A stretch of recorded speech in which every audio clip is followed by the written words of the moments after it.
But again, this was just in an animal model. Next. And again, this paper that I had mentioned.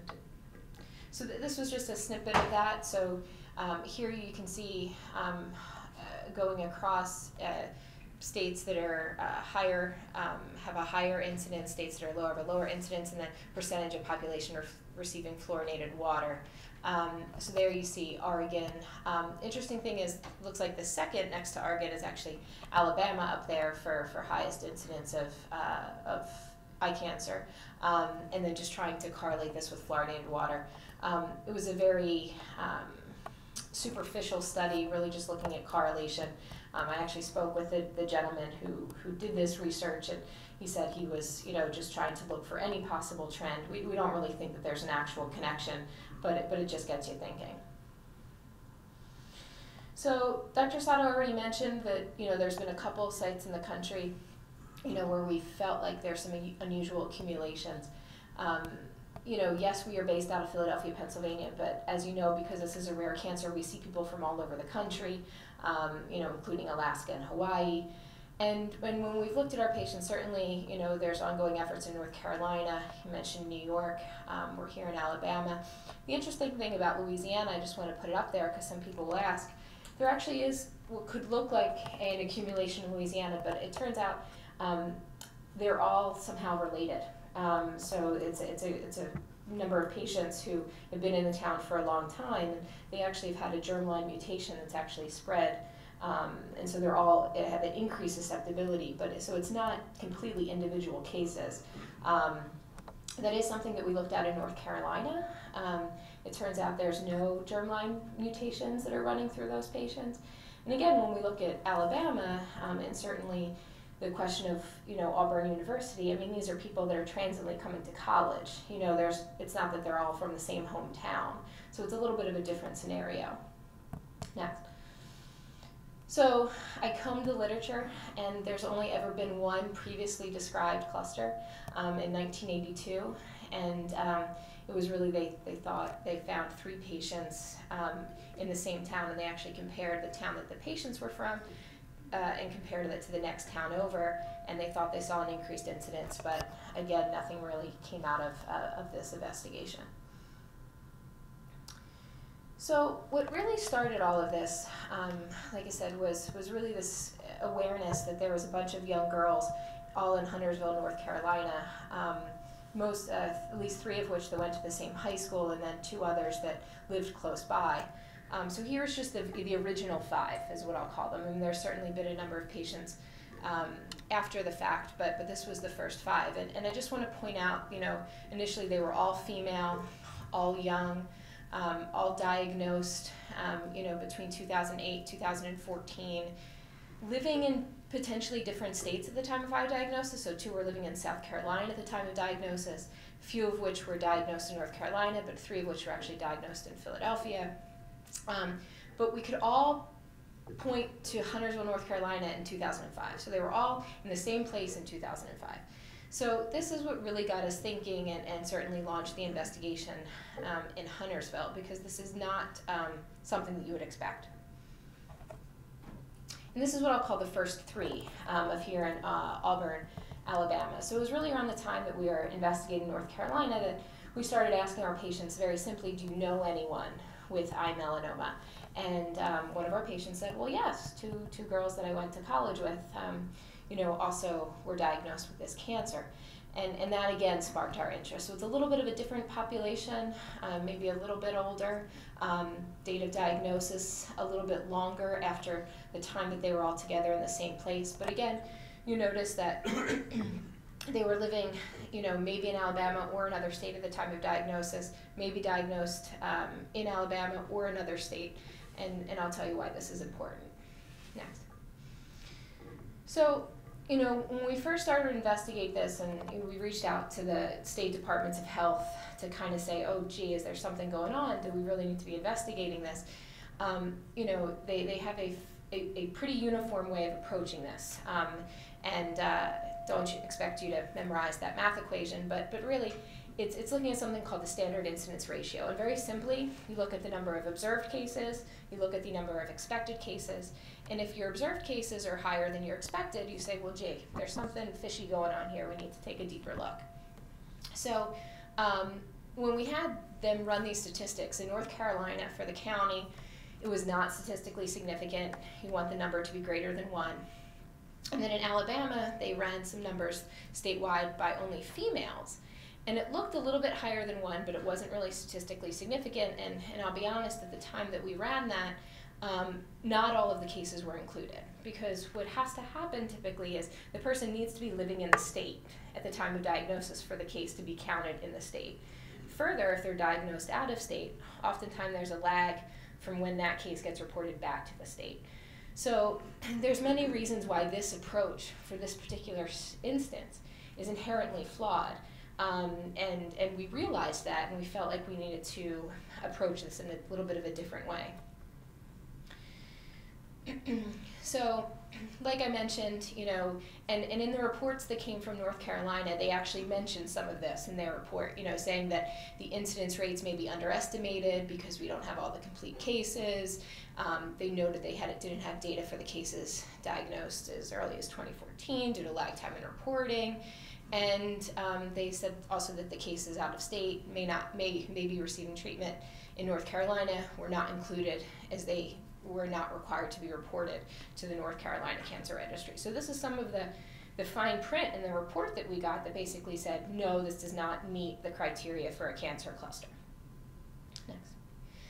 And again, when you look at the details, there's a number of cases that you would have expected to be included as observed, but weren't because lag time in data reporting, living outside the state at diagnosis, diagnosed out of state and lag time reporting back. And in the case of Alabama, there's a concern that the population at risk by default is transient due to the limited time at college, if we're really considering, the time spent at Auburn as our group. So this again makes it a very hard situation to investigate. So we realized this also in Huntersville. I mean, these were young people potentially together around the time of high school. So what do people in high school do? They go away to college and then they get a job and they move away. And so with assistance of the community and the town council, we're able to apply and receive a $100,000 grant for the investigation. Our investigation had really 3 major parts. We call patient stories and a geospatial analysis, germline genetic testing for all to make sure there wasn't this, BAP1 thread, and then tissue and tumor testing where available, which basically, we know what, run-of-the-mill uveal melanoma looks like from a genetic profile standpoint, but we wanted to look at these patients' tumors to see if there was any major difference, because if there was a major difference between the tumors that are happening in these unique areas versus general uveal melanoma tumors, we may get a clue there. And then when it comes to the geospatial analysis, which is still underway, any hotspots noted could then warrant further environmental testing. So far, there's been about 20 plus patients included, and the investigation there is almost complete. So I just wanted to put this up here.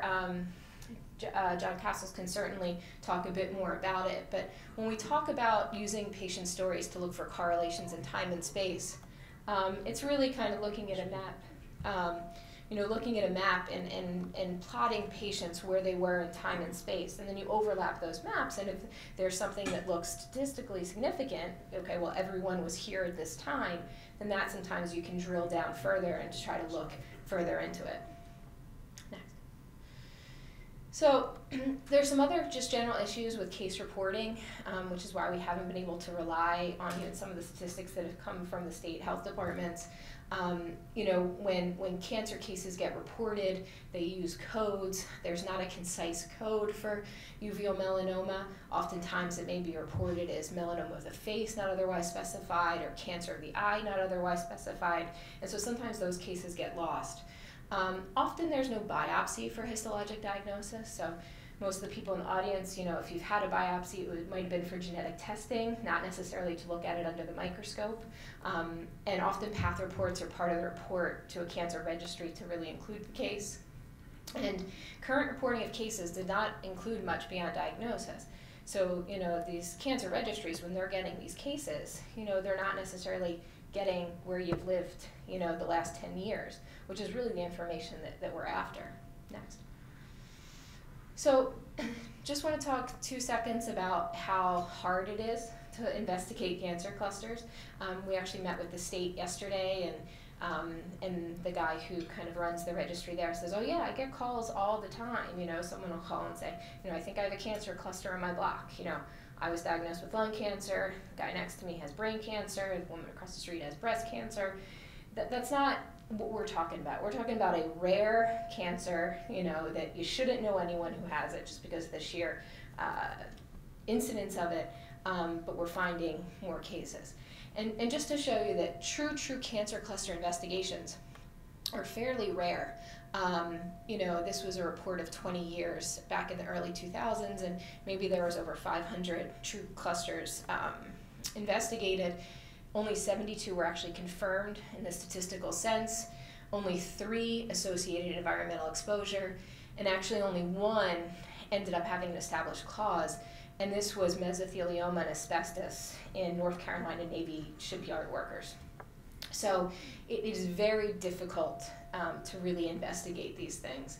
And again, because of uveal melanoma and the rarity of it and some of the unique features, we're going to have to approach it from a little bit of a different way. Next. So there have been some thoughts about how we can better our investigation. Next. So ideally, if you're really trying to investigate an accumulation or a cluster, you want, what they call rapid case ascertainment, meaning the second that somebody is diagnosed, boom, the case is included. Reconstruction of residential histories, which is really kind of where you've lived your whole life, and I'll show why that's very important. Application of spatial analytics, which is kind of that geospatial stuff that we are doing.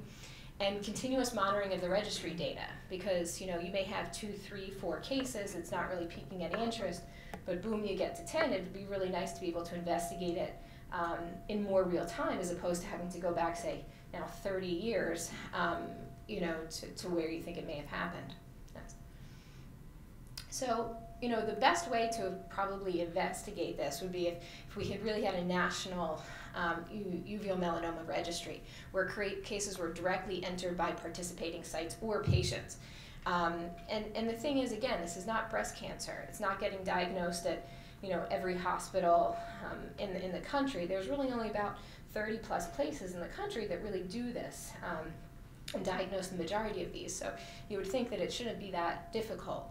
And this would allow for accurate and quick case reporting, real-time incidents, prospective and retrospective investigation, so looking ahead, looking back, and capture of unique information that you wouldn't otherwise fill out on a new patient form in your doctor's office. And really, the uveal melanoma registry is currently being supported through efforts of CureOM and the Melanoma Research Foundation, and hopefully will be up and running in the next year or so.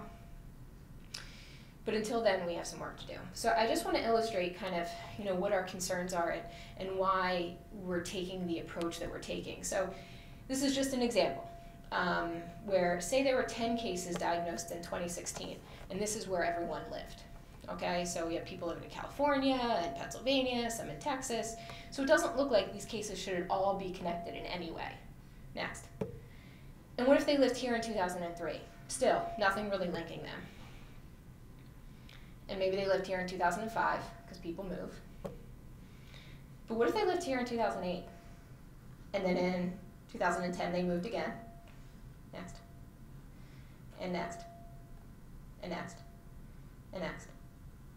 So here, again, you have 2016. These cases don't look at all connected. But if you were to ask all 10 of these patients, where did you live your whole life? And you notice in 2008, they all lived in some city in Texas. Well, that's something. And that's kind of what we've been trying to do in reverse, because we know the cases. And we're just trying to connect the dots. Next. Next. So just in summary, as we all now know, uveal melanoma is a rare cancer. It may be difficult to report to state and national cancer registries. We don't know what causes it. Current suspicions of accumulations have been hard to investigate since it doesn't fit the model of other cancers or diseases. Efforts need to be focused toward the establishment of a rare cancer registry, which is underway. But until a robust registry, which is going to take time, is up and running, we're going to try to investigate any of these unique accumulations using the approach that we've now used in North Carolina. Thank you.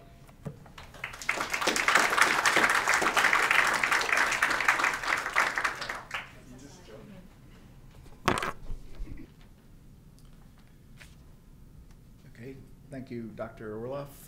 And thank you, ladies and gentlemen, and for the opportunity to come and pass this information along to you. My name is John Castles. I'm a geospatial analyst. What's that mean? I'm a map guy. I basically use maps to visualize patterns in geographic data. I'm an environmental scientist as well, so I've spent my career investigating and assessing sites and trying to help remediate contaminated locations. The way I approached the study in North Carolina was to first collect information about where. So I sat down with all the patients and asked them to tell me their story from some time period, 10, 20 years, leading up to the time of diagnosis. Tell me where you spent your time, where you lived, where you went to school, where you spent your summers, things like that. The next thing I would do is locate these locations on a map in order to visualize the distribution spatially in 2 dimensions. Dr. Sato, could you pull up that Marlena's slide that showed that map and that cube? Thank you for including that. So we all think of maps in 2 dimensions, X and Y. They're flat, they lay on a table. But the next thing I wanted to do was add a 3rd dimension to that. And that 3rd dimension is time. So if you go back to think of the house that they lived in that house for 5 years. And if you think of the time as the z-axis on that little map on the left, now you can look at locations in 3 dimensions, okay? If you didn't include time, all those locations, all those points would be laying flat on the map. So when you identify time and you add a date to that point, it jumps up off the map. Now, the next thing is if you can visualize that Rubik's Cube there, right? And let's picture you're looking at that cube and you look down at the top of it and try and imagine a map of, say, the campus of Auburn University on top of that cube. And then you break that cube up into 10 rows and 10 columns, and you have individual cells with the points laying on top of that cube. Now add the time, tilt the cube. Times are your slices going down, starting at the 10, 12 years, 10, 20 years before diagnosis at the bottom, leading up to diagnosis at the top. So now we have our data sitting in that cube, and each cube cell kind of aggregates the data points to allow you to compare and run statistics. So we run statistics on this cube and calculate the correlation of those points that fall into those individual cells. From there, we can visualize hotspots, and we can also do trend analysis to see how persistent those hotspots are in time. And then based on that, since we now know where and when the highest correlations amongst the patient populations exist, we can dig into historic records and try and find and identify environmental features or events which may help develop recommendations for future study to link a possible cause to these outcomes. So after the map review and the correlations are developed, I sit down with an epidemiologist. On our team, we have the head of the School of Epidemiology at University of North Carolina, Dr. Andy Olsham, we'll sit down with him and try and make some recommendations to take back to the town of Huntersville for further investigation. So that's the approach that we're currently taking in North Carolina. Easy peasy, right? Okay, thank you.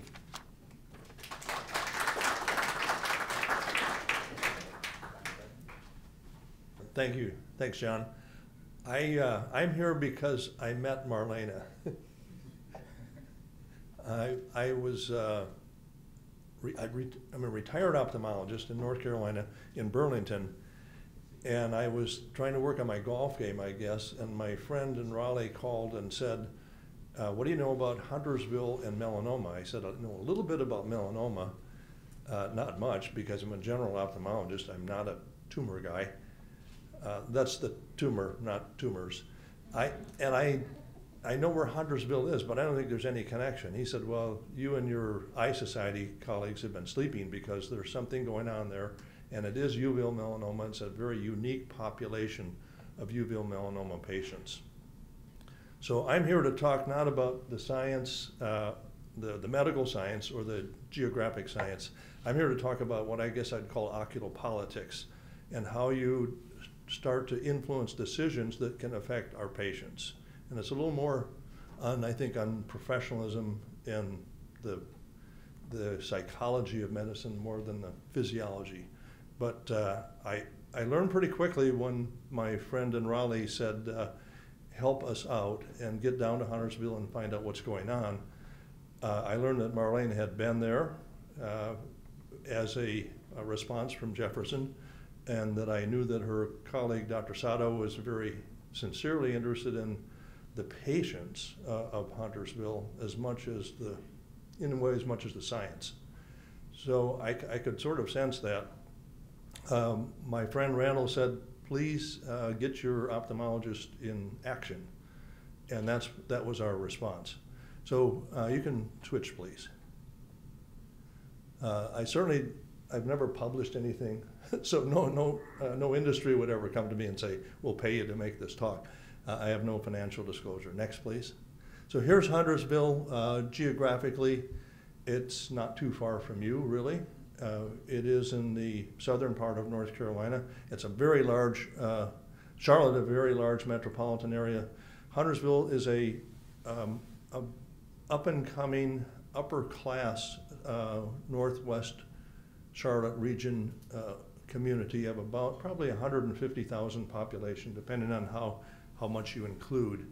Very popular. It's a beautiful lake there. It's a resort area. And the bankers and pro football players and pro basketball players all live in Huntersville, it seems. It's a Caucasian neighborhood, though. It's a dominant Caucasian neighborhood. Next, please. So what I felt we should do is get closer to the patients and the families and start listening to their story and try to see if we could respond a little more sensitively. And we reached out to the support group, became acquainted with the population.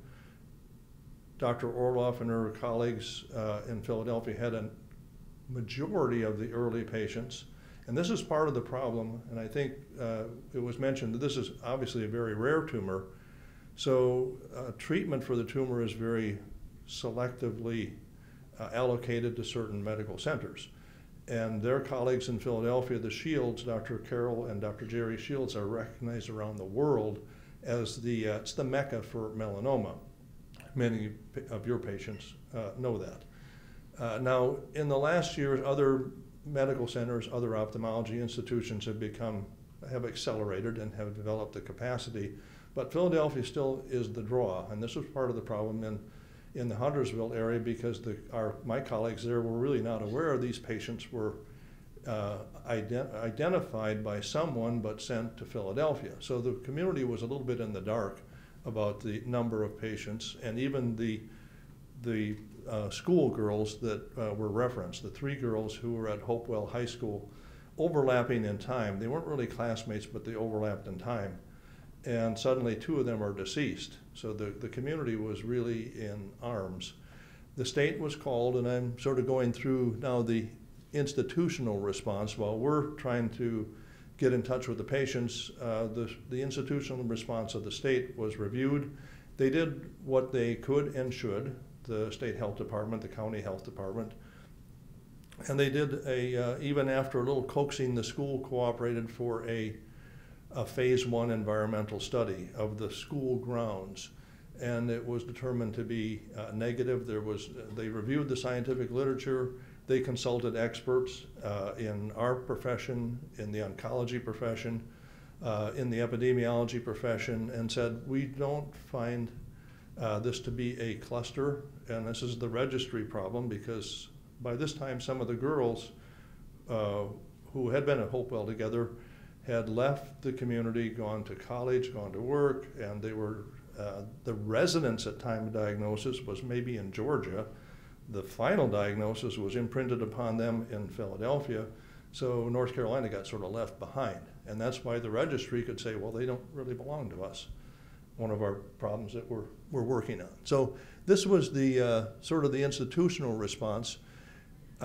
We maintain close contact with them. The county epidemiologist is still doing a remarkable job. The school system was a little bit unwilling to open the doors at first, but as I mentioned, they did the environmental study. And it didn't reveal anything, so no shovels were placed in the dirt, and no water was collected and sampled and tested. And this didn't help. The community was not really satisfied with this. Next, please. So as we tried some other approaches, and I'll go over through them right now, we did get our colleagues to be a little more aware. We all encouraged through the media, by this time social media had expanded the population from the original 8, should we say, the original Hopewell High School girls to a larger population of 8 and then to 12 because of social media and the local press and television networks. So the population was enlarging. We offered the State Eye Society community-based complimentary exams to those who could not afford or access. We encouraged a dilated exam if parents were concerned. If citizens were concerned, we said, go see your ophthalmologist or your optometrist and have a dilated eye exam. I think we realized that this was not gaining a lot of traction. We had more meetings at the state level, met with the community officials, and realized that we had to do more. About this time, we aligned with the Melanoma Research Foundation because patients wanted some national connections, some national support. And this is when I met Marlena in Atlanta, and I realized that this was bigger than Huntersville for sure. At this time, we really didn't know anything about Auburn, or very little, less. So Melanoma Research Foundation, I think, is a remarkable. There's a lot of foundations that work on medical efforts. This is a good one, and one of their subsidiaries, Cure Ocular Melanoma, is trying to put eye melanomas at the same level of interest and sensitivity as skin melanoma. It's a little difficult when it's 95-5, but they're working on that real hard. And this alliance has been very good for patients. We brought one of the Huntersville patients to Atlanta. We give talks just like this to a large audience in Atlanta that included medical professionals, patients, community, and the foundation activities. Through the foundation, you get efforts that fund the Jefferson activity to further research, to make registries better. Next, please. But back to ocular politics, I think we realized that we're still not doing enough in Huntersville to serve the community. The elected officials were taking a lot of heat. You can imagine that the Lake Norman resort industry was upset. The Chamber of Commerce was anxious, and there was still some unanswered questions. The state had done what they could, but they didn't really close the loop by giving too much support to the families. So we did form a little bit of an action group and did some ocular politics. I spoke with a state senator and a state legislator. They were responsive to their citizenry, and they went back to Raleigh and obtained $100,000 for the community. Town of Huntersville accepted the grant. and that led to the formation of a medical consortium. I think they went back to the engineers, this firm, Hart and Hickman by name, and they're very good environmental engineers. They do environmental testing when they know what to test. They came back to Huntersville again and said, if we had a bucket of sand or dirt, if we had a gallon of water or a chunk of atmosphere, we would not know what to measure, because there's, other than some of the loose associations that you heard both Dr. Sato and Dr. Orloff mention, there's no known distinctive environmental trigger. So this didn't leave the community real happy, because we're still looking for an answer. So the consortium said we need to do something else. UNC Public Health is well received. One of the patients, one of the deceased patients' first name is Keenan, and for those of you who know North Carolina football, not War Eagle Tiger football, Keenan Stadium is the name of the UNC stadium. So we've got some real UNC advocates in our patient population, and to have the UNC Public Health Department is actually better than Duke, and you know the relationship there. The State Health and Human Services Department is still on our side. We're in good stead with the epidemiologist there. So we're making pretty good progress. The $100,000, next please, has been apportioned in the following fashion. This is our sort of our design. It's still flexible. The geospatial analysis, John just talked about that. It's ongoing. In fact, we're pretty close to the finish line. It was mentioned that we have 20 patients. That sort of depends on whether you're talking to the epidemiologist, and she would be pretty strict in North Carolina, or whether you're talking to us, and we want to be inclusive. We want as many patients as fit a reasonable envelope to be part of the study, part of the effort, because we think we want to hear more stories. We want to look for a wider network of connections. We can refine the population and just look geospatially at females under 50 diagnosed at age under 50. That would be a unique population here too. So, and I think it was mentioned that I don't know if we got into this, but at Columbia University there's tumor tissue testing that Marlene and Dr. Sato could tell you about much better than I can. But this is to define not the familial side, where what you received from your mother and your father will determine the outcome, but what's the mutational process in these tumors, in this tissue that leads to tumor development. And that is the research angle that I think will be advanced by our efforts today. I think registries will be better. And most of all, I'll close and I can say it from a husband. Allison, don't video me. I can say it from a husband of a patient. I remember when Allison was diagnosed in 2001. We live in Birmingham, Alabama. And the doctor at the Eye Foundation, he said, we see one patient here in maybe a year that has ocular melanoma. If you go to Will's Eye, and if you go see Dr. Sato and now Dr. Orloff, I mean, we walked in and there were 10 patients in the room. And so that was a big deal for us, knowing that, I mean, the latest technology, and again, I can say this because I'm not a doctor and I'm not worried about offending anybody. In my opinion, I think they're the best in the country. So if she should go there. Well, she's already there. Oh yeah, No, yes. she is. Well, And I could talk to you more about. I think she's gonna talk a little bit later. Thank you. All the treatments were incredible. But my second question is, and again, I know y'all are trying to be politically correct. I want to know a little bit more about how you and Auburn are going to work together, because I mean, my daughter's a junior at Auburn. She stayed in some of the same dorms, and we've got all of us together here today. And I don't think I'd be a good dad if I didn't say, hey, a little bit more definitive how we're going to work together to try to bring a cure to this.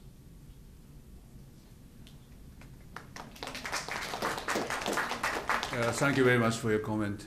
Yeah, actually, it's very significant commitment to come to Philly. Except for the eating cheesesteak, watching game, but you know, again, if you find a doctor, more than happy to talk. You know, just ask a doctor to contact us if they want to. You know, and then the other thing I try to tell, same thing happened after we visit North Carolina. Luckily, we have a Dr. Brennan. I think a patient family, you know, getting together to see, you know, what they can help, what can do. The only thing that I have to avoid is give you a panic mode. Something wrong. Okay, I have to withdraw my daughter from the campus. Arjun is not going to do it. Okay, right? So just make sure this cancer development like 20 years, 15 years ago, if something happened, you know, so therefore may not, you know, it's not useful at this time. But again, to talk each other, you know this disease, you know, and then suggest eye exam on a regular basis. That is our main purpose, and then we try to get some like idea which direction we should get into. We're doing a lot of research. You know, actually we're developing some animal model to test, put a hypothesis. So if you could give us some kind of suggestion, we can test in our laboratory. So that's why we are here to get some information. Also, if you know, have some kind of discussion, you know, without, you know, raising a lot of tension in this area, that is not our purpose, you know. And Dr. Brennan, you experience over there, you want to say something? You okay? Yeah, but a very good idea, and after, you know, this session, maybe over the lunch, or if you want to stay late, you have a personal question, I'll be here, I can answer. And if you are participating in some question answer thing, you know, give us some history of residents, you know, that might help us to just narrow down, you know, geographic space geography analysis. So, you know, I think your collaboration is highly appreciated. Say something too? There's one more question. Let me answer one thing that John. My name's Ashley McCrary. I live here locally. We have developed an Auburn ocular melanoma page on Facebook that I want people just to join and be able to see. Dr. Brennan mentioned to me a couple things just to answer John's question. How are we working together? We're going to do some interviews today that they're going to set up with anybody that's here that has had ocular melanoma, maybe went to Auburn. I'll say too, Dr. Brennan mentioned that as a community, we need to reach out to our state officials and ask. I mean, they had North Carolina put up $100,000 for us to be able to do some research.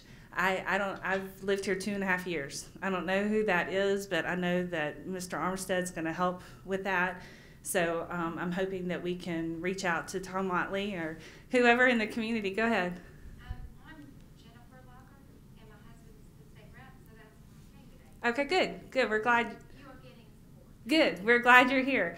I will say that the other thing that he mentioned is to maybe potentially a group of us get together and figure out a way. You know, I don't mind spearheading something like that we can communicate regularly with them and be able to have our research. You know, be able to communicate with them. I think other people have asked, you know, what years are we looking at? What years are we looking at Auburn? Do y'all have an answer to that? Yeah, I mean, I'll let you go with that. Mm-hmm. yeah. So that's how we were going to conclude, kind of after the questions is to just answer your question, is really to kind of do what we did in North Carolina and try to do that here. So again, North Carolina was a little bit of a different situation. We had the grant, but really first step would be to meet the patients, and we know a number of them, but we also know that there's patients that we haven't met yet, patients who maybe haven't come to Jefferson. You know, so we don't know. You know, it could be 5 people, it could be 10 people, it could be 15 people. So what we're really encouraging is patients to reach out to us. So certainly if there's patients here today, you know, we're hoping that you can meet with us this afternoon on one-on-one, or at least fill out an initial information sheet. Because the first step is going to be hopefully, yes, getting the support from the state, getting some funding to launch, you know, a similar investigation as we did in North Carolina. In North Carolina, we kind of kept it open. In the beginning, you know, really anyone that lived in the general area who was diagnosed, we included their story, and ultimately we'll narrow it down. So, you know, I know we have a number of patients who, yes, you know, were in the area between the late 80s and early 90s. You know, I think for simplicity's sake, you know, looking at 1980, living here in and around the area between 1985 and 1995 is probably a good place to start. We know there's patients that have been diagnosed as early as, say, 2000, as most recently as, 2 years ago. And again, the truth is we don't know what causes this, so we don't really know the type of lag time that we would need between a potential exposure and a potential development of the cancer. So because there's so many unknowns, we're not trying to limit ourselves too much, but we're also trying to be realistic. If somebody, went to Auburn in 1952, I'm not entirely certain that that's really going to apply. But certainly, it can't hurt to just get as much information as we possibly can, because we're really starting from scratch. Hi, I'm Christine Ike, and I'm here representing the university. So I wanted to speak to, what the university and our perspective. The Auburn family is a true thing, and you've probably experienced that as you come here. So my official role at the university is risk management and safety, but my role here is to support and to hear what you have to say. I'd like to speak to y'all. We've never been officially contacted or had anybody reach out. So if somebody finds there was something lacking in a response from the university, as we found out about this through social media, and so we're here to learn and to see, but we do care. So if anybody felt like I know, but I have been on social media a little bit, that there hasn't been a big response from the university. We've not been approached, and we do care. I believe you said 2,000 cases per year are reported. Can you contrast that to a more common kind of cancer so Breast cancer. I can make a comparison? With skin melanoma, there's about 80,000. To 2,000. Yeah. Yeah, actually 5% of this whole skin melanoma population is eye melanoma. Okay, and and then compared to breast cancer, maybe 100 times more. Skin melanoma incidence is like 2.5% of whole cancer. And then maybe death rate, so melanoma-related death is 1% of whole cancer.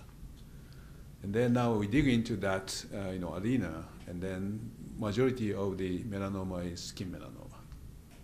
It's only 5% of the whole melanoma is eye melanoma, intraocular melanoma.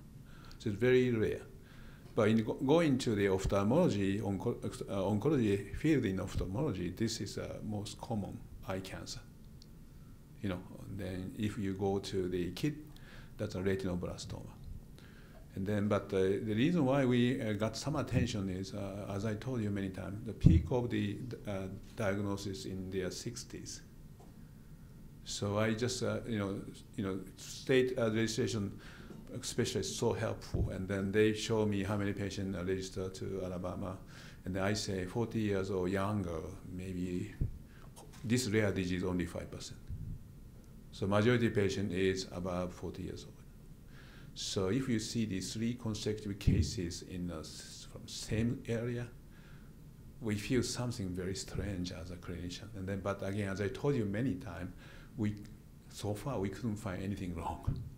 So therefore, there might be some genetic susceptibility, like a genetic weakness from somewhere. Then potentially some kind of weak environmental approach, like a toxin could cause it. So, but we have to just investigate on that. But this is very rare. But we have about 10 people already here, so it's kind of not so rare here, Yeah. We're going to Winship Cancer Institute in Atlanta. Are y'all familiar with that? Mm-hmm. And Dr. Lawson is our doctor. And you're at Thomas Jefferson University in Philadelphia, right? That's correct. You go there, okay. Is one institution better than the others? I'm asking which one. Like asking about I hear people Auburn, Alabama. I hear people, okay. Mentioned MD Anderson, I've heard that one mentioned. And of course, Thomas Jefferson University in Philadelphia, that's been mentioned. Winship in Atlanta at Emory University. Do you have one that you favor over the others as being better? It's a tough question, huh? Again, Emory is excellent. University and very scientifically advanced. You know, they recently submitted so-called the Center of Excellence project for eye melanoma. The ophthalmologist is excellent, research is significant. And Dr. Olson is my personal friend. So, but Dr. Olson is a little bit more skin melanoma doctor. And then, but he's kind of older than me. So start thinking of some better life. So, but in make a long story short, as Miranda mentioned, 30 centers in the United States, good for the very advanced, like ocular oncology diagnosis and treatment. I would say maybe 5 to 10, you know, academic institution in this country have more experience in seeing eye melanoma, medical oncology, in other words, systemic progression. Who is that now? Say it again. Including the Columbia University, Dr. Rich Carvajal, you know, and then Sloan Kettering is also very good, but dominantly skin. And then Jefferson, I forget to mention, Dr. Shield, I want to give you a best regard. And then they try to attend this, but they're busy people, you know, and then they want to just give their best regard to you. Anyway, Will's Eye is one of the best. And then due to that also, Jefferson has multiple new treatments for the eye melanoma. And then, you know, go south, Bascom Palmer, Florida, and Dr. Harbour is a very good eye oncologist, and there are many eye oncologists there. And MD Anderson Texas Cancer Center is a giant, you know, Dr. Patel, Sapna Patel, she has a lot of TIL therapy or others, you know. So Emory is very good, but you know, in terms of if you think of the clinical trial number or new treatment number, maybe Columbia, Jefferson, MD Anderson. That is medical oncology. But uveal melanoma, you know, you say. And for ophthalmology, I would definitely want to put Wilmer Hospital in Baltimore on the list, along with Wills Eye Hospital. Dr. Harbour in Miami is now renowned. Atlanta and Emory, Houston. So when I was starting ophthalmology 35 years ago, I guess, there were maybe 2 or 3 or 4 places where you could send something that had good and solid experience. Now the number is up to 30 or 40, and it's growing because technology is much more widespread. Education is much more disseminated, so it's growing, and you don't. So you would be comfortable with Emory, right? Yes, sir. I'm very, very comfortable, both with the oncology, who I know, and with the ophthalmology individuals there, definitely. And I can tell by your hat. I have 2 questions Go ahead. from online. One person asked, do you recommend that patients who are currently only under the eye care of an ocular oncologist see a different kind of oncologist as well? Short answer is yes. Okay. And then, you know, again, this difficulty might be if you go to community hospital, they may not know about eye melanoma. So you might have to go to a little bit distant location, like as you say, Emory or Jefferson and others. And then you can ask, you know, if you have a good relationship, doc, you know, how many patients you see so far, you know, especially if you develop the problem, you know, and then some doctor may say, I can give you a cure, and offering skin melanoma treatment. So that's a kind of frequently heard story. So short answer is yes. Somebody have to keep checking a result of the systemic surveillance, if possible. And then if somebody have some problem, the doctor may need to send the patient to the Livermore Center for the very specific treatment. Could I give the ophthalmology answer? Absolutely. I would say yes, but I like the team approach.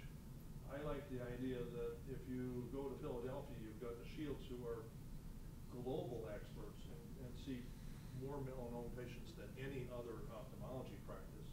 And they've got these 2 as their partners. And they don't, I can't speak for them, but I think they specialize in melanoma. Whereas if you go to some smaller communities, you're going to get an oncologist who's got to spread his or her wealth of knowledge amongst all sorts of issues. So But I still like the team approach because, especially if you've been enucleated or you have a bad prognosis, you might be down to one eye. So you better be under your ophthalmologist care. May I ask one? I think he can give a comment, but Dr. Shields developed like a 5 or 6 risk factor for the small benign nevus to the melanoma. Like one thing that you might keep in your mind is a change in vision or some symptoms that usually develop like edema or some kind of increase in size of tumor. That's kind of from your side. Doctors say keep watching it every 6 months, and then it's not going to problem in general. But if you start having some additional visual problem, maybe cataract, old age, but just go back to the eye doctor. I think that's the one thing that we can say. Okay, and then Mike, if possible. I have a question. I have a chondroidal nevus as well. I get checked every 6 months. My question is, when in your studies of the uveal melanoma, are you looking at patients that have a nevus? Because even though it's quite rare for it to transform, myself, I have 4 colleagues that all have nevus, all went to school here. So, I know that it's rare for it to transform, but that's kind of my question. Do you look at any precursors in your, or it's just an actual diagnosis of uveal melanoma?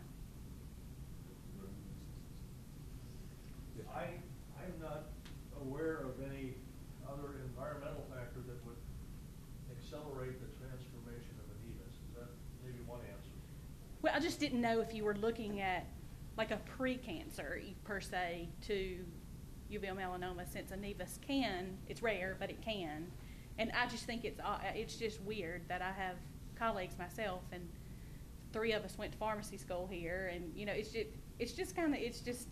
it may be coincidence. It is so common in general, like you see pick up this some tiny moles that everybody has mole.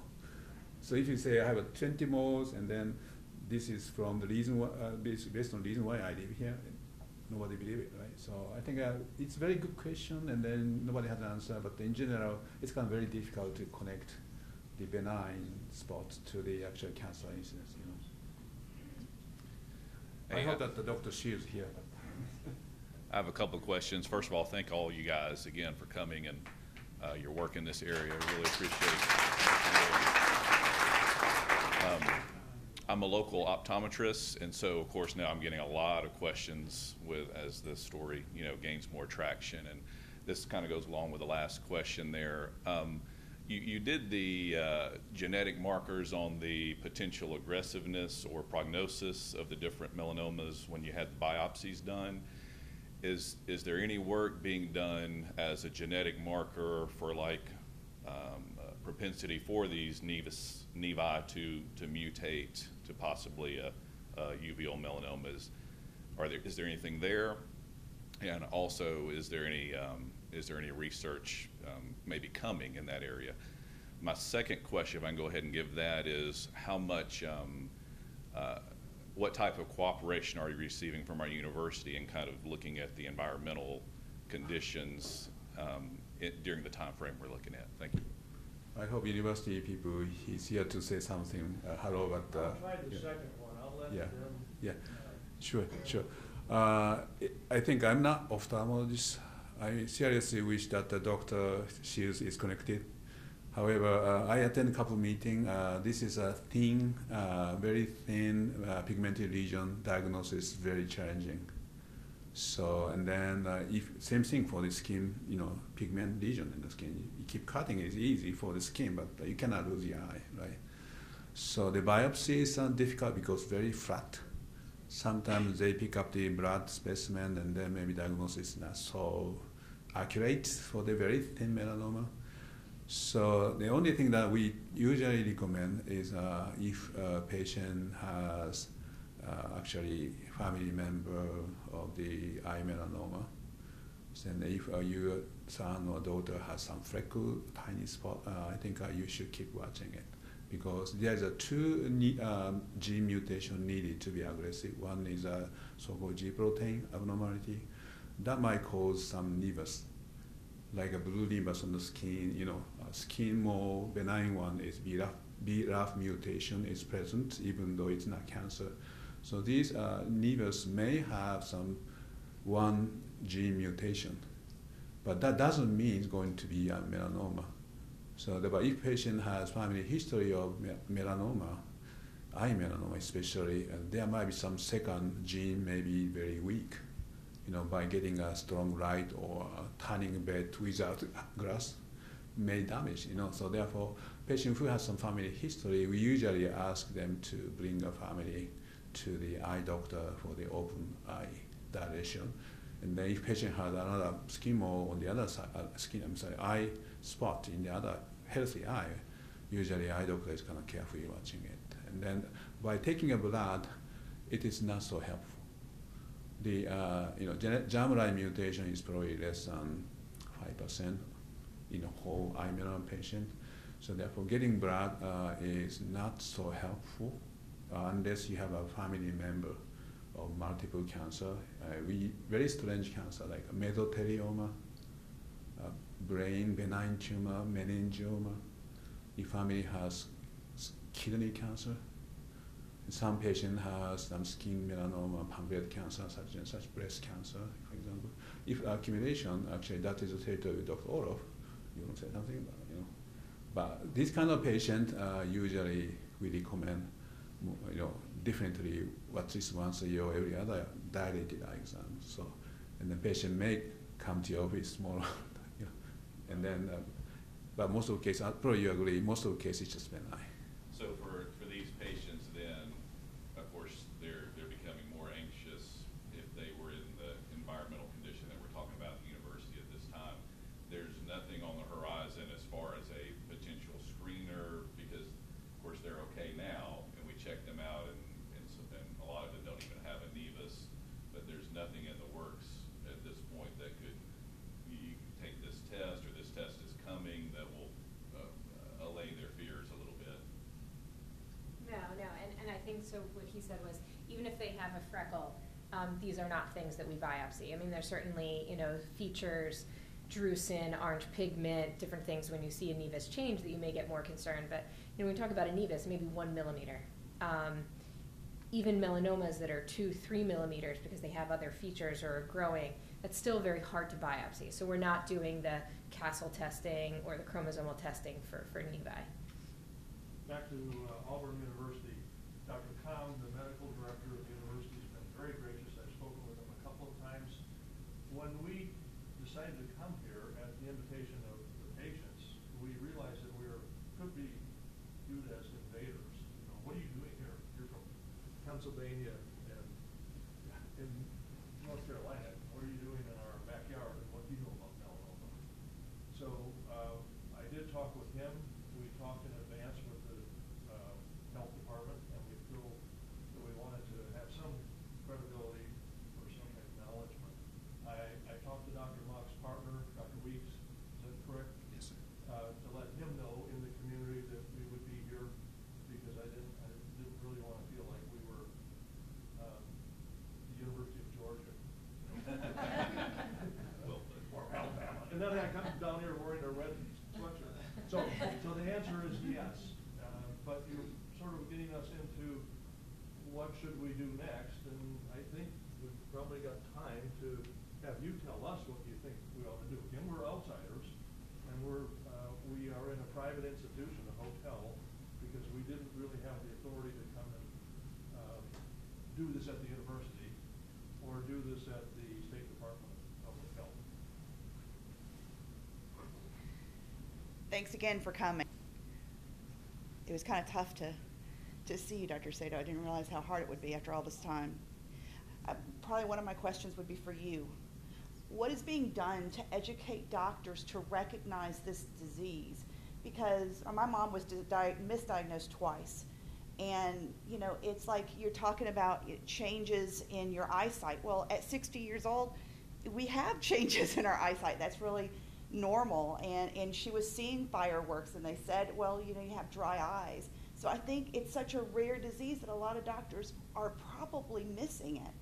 So what's being done on the national scale? Can you step up to the mic for people listening and watching? Can you step up to the microphone? Sure.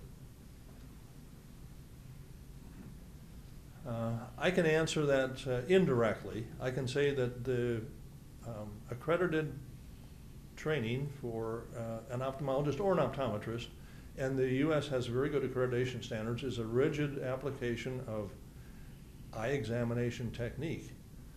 Now, and it does mean that if the patient says, well, I don't think I want my eyes dilated today, that's part of the, maybe, and that's not an excuse, but that could be part of the problem. And the doctor will say, oh, okay, well, I'll go along with that. So a dilated eye exam is important, and I don't mean to say that you have to take your 3-year-old there, because that's where our profession, the ophthalmology profession, the optometry profession, have not been able to, or maybe not even wanted to enforce a rigid, you must have a dilated eye exam by 3 years of age.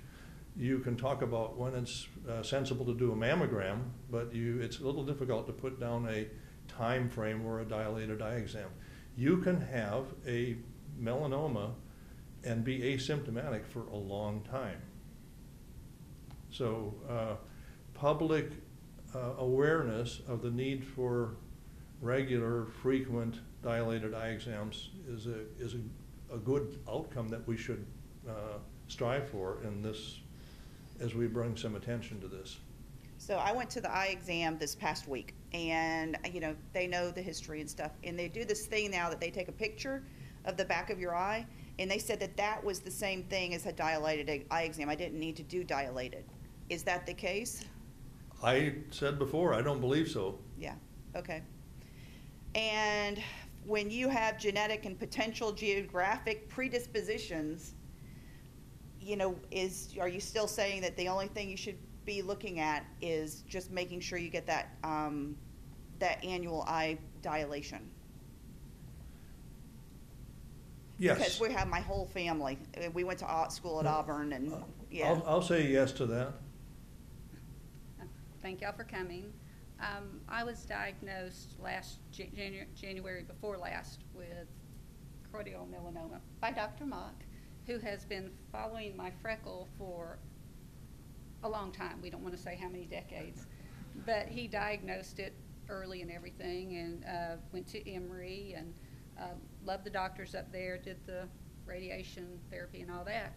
And now that I'm seeing the oncologist, I have to say they're kind of Debbie Downers about the situation. I was basically told, well, and they're following it every 3 months, MRI, ultrasound, but then there's nothing much they can do if it comes back. They pretty much told me if it comes back, well, we'll try to cut it out, but basically made it sound like it was a death sentence. It was really, really scary. Dr. Mock, I came back and told him, and he reassured me, but it sounds like at Emory, they might not have the treatment that y'all might have available. Is that true?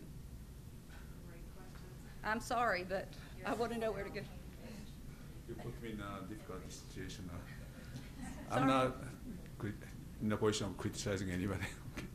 So, first of all, the only way to find the cure of disease is finding it out in early stage. So we are getting into super early stage, like we are developing cancer vaccine for the high-risk patients. And then we are finding out very interesting immune cell, which is recognizing this specific mutation. So eventually, with other company, try to find some super early attack on cancer. The downside of that is you might not need it. Right? So, and then if so, as of today, standard care is multiple testing. And then people who have gene mutation in family, unfortunately, there's no miracle pill.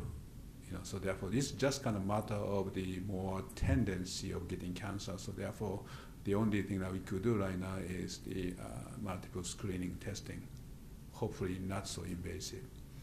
And for the BRCA gene, breast cancer gene, they have more established approach that remove the organ, infect a potential cancer.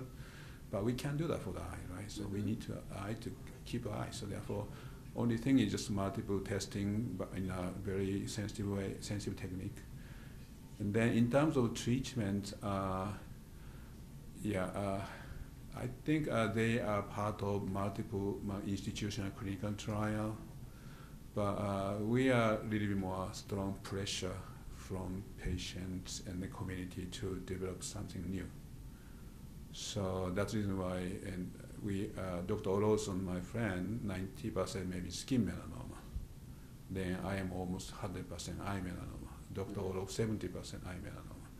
We have a lot of pressure from many directions to find the cure. Right. So that's the reason why, and then a clinical trial may not work, but we have to keep moving it. So the patient have to keep checking status to find a tumor in an early stage, a manageable stage. So that's kind of a little more collaboration, also some awareness.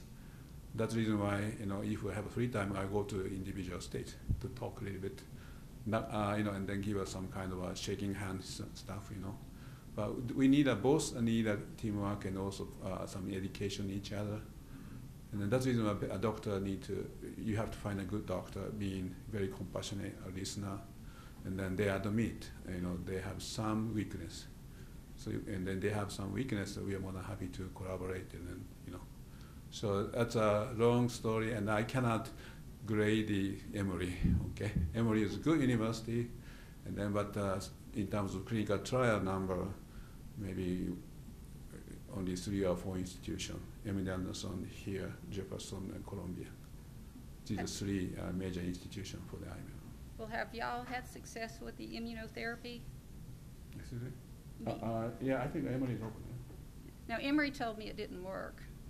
Oh, okay. So I think, when a patient comes and, certainly a patient who doesn't have recurrence of disease, and you kind of talk about, all right, we're going to do all these scans, and if something shows up, what are we going to do about it? In many ways, it's hard to even talk about that in 2018, which is a good thing. That's because things are changing so quickly. What you're asking about in immunotherapy is really the immunotherapies that everyone knows about anymore because they've been approved in skin melanoma, lung cancer, head and neck cancer, and those are the immune checkpoint inhibitors, the Yervoys, Opdivos, Keytrudas, you've seen commercials. And no, unfortunately, they haven't been working so great in eye melanoma. That's why skin melanoma and eye melanoma are very different. But there are a number of other types of clinical trials, different types of immunotherapies that are being investigated. I know for a fact that Emory has one of the trials that we also have looking at a different type of immunotherapy specifically for uveal melanoma. So yeah, it's a tough disease. There's nothing officially FDA approved for treatment of it. We steal things from other diseases. We have a number of clinical trials, but it's a hard disease to treat. But we see a number of patients with advanced disease. And we always have options. Oftentimes when we meet a patient for the first time, we say we have at least plan A through E. But you don't know. New stuff coming down the pike all the time. So I say it's hard. We normally think about 1 and 2 month chunks, when that time comes, because new stuff's coming all the time. Thank you. So actually, I personally sent 1 patient to Emory recently. Okay, and then they opened a new... 3 times briefly, and he was welcoming. He happens to be in North Carolina at a medical meeting, and we may have met in the air yesterday. So the university has offered their resources and their availability. In Huntersville, it was a little different. The school system, I don't say they want to clammed up, but they were a little bit anxious about opening the doors. They said they had checked their necessary reporting responsibilities as to their water and their environment. And they were a little reluctant to open the door at first. Public pressure encouraged them to cooperate, and they came around quite graciously. And they were assessed as clean. And that was because there were 3 girls there overlapping in class over about a 7-year period.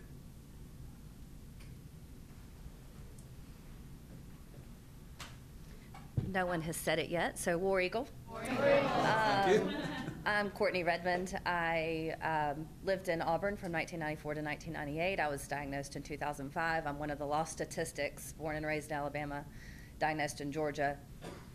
I just wanted to address what you were speaking of earlier and just not knowing what to do if your cancer was to come back. Mine has come back about 8 times, and in the very beginning they would have told me they wouldn't have known what to do, and there's been something every single time that has been successful for me. So we've been real thankful for that. I've had 2 liver resections, 2 breast lumpectomies, some melanoma scraped off my uterus.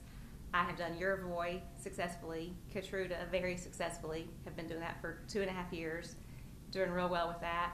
Have done the immunoembolization several times with Dr. Sato and Dr. Orloff, and it's all been very successful. And just most recently, I've had 4 new spots to come up, 2 by my kidney, 1 by my thyroid, and 1 behind my diaphragm, and have just finished radiation for that. And after only 2 radiation treatments, all of those tumors began to shrink.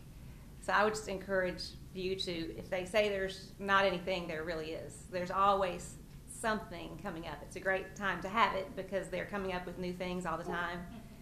I mean, if you're going to have it, it's not like when I first was diagnosed 16 years ago, they told me the same thing. There really wasn't anything. But just every year, they're coming up with something different. And so I would just encourage you to know there are things out there to try, for sure.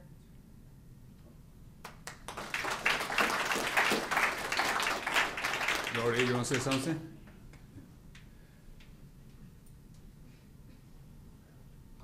Well, my story is different from their stories. So anybody that's been told they have a nevus, regardless of whether you have symptoms or not, you need to get it checked. I had no symptoms, none, and really still don't. And it has moved to my liver. I have done the immunoembolization with not the greatest success.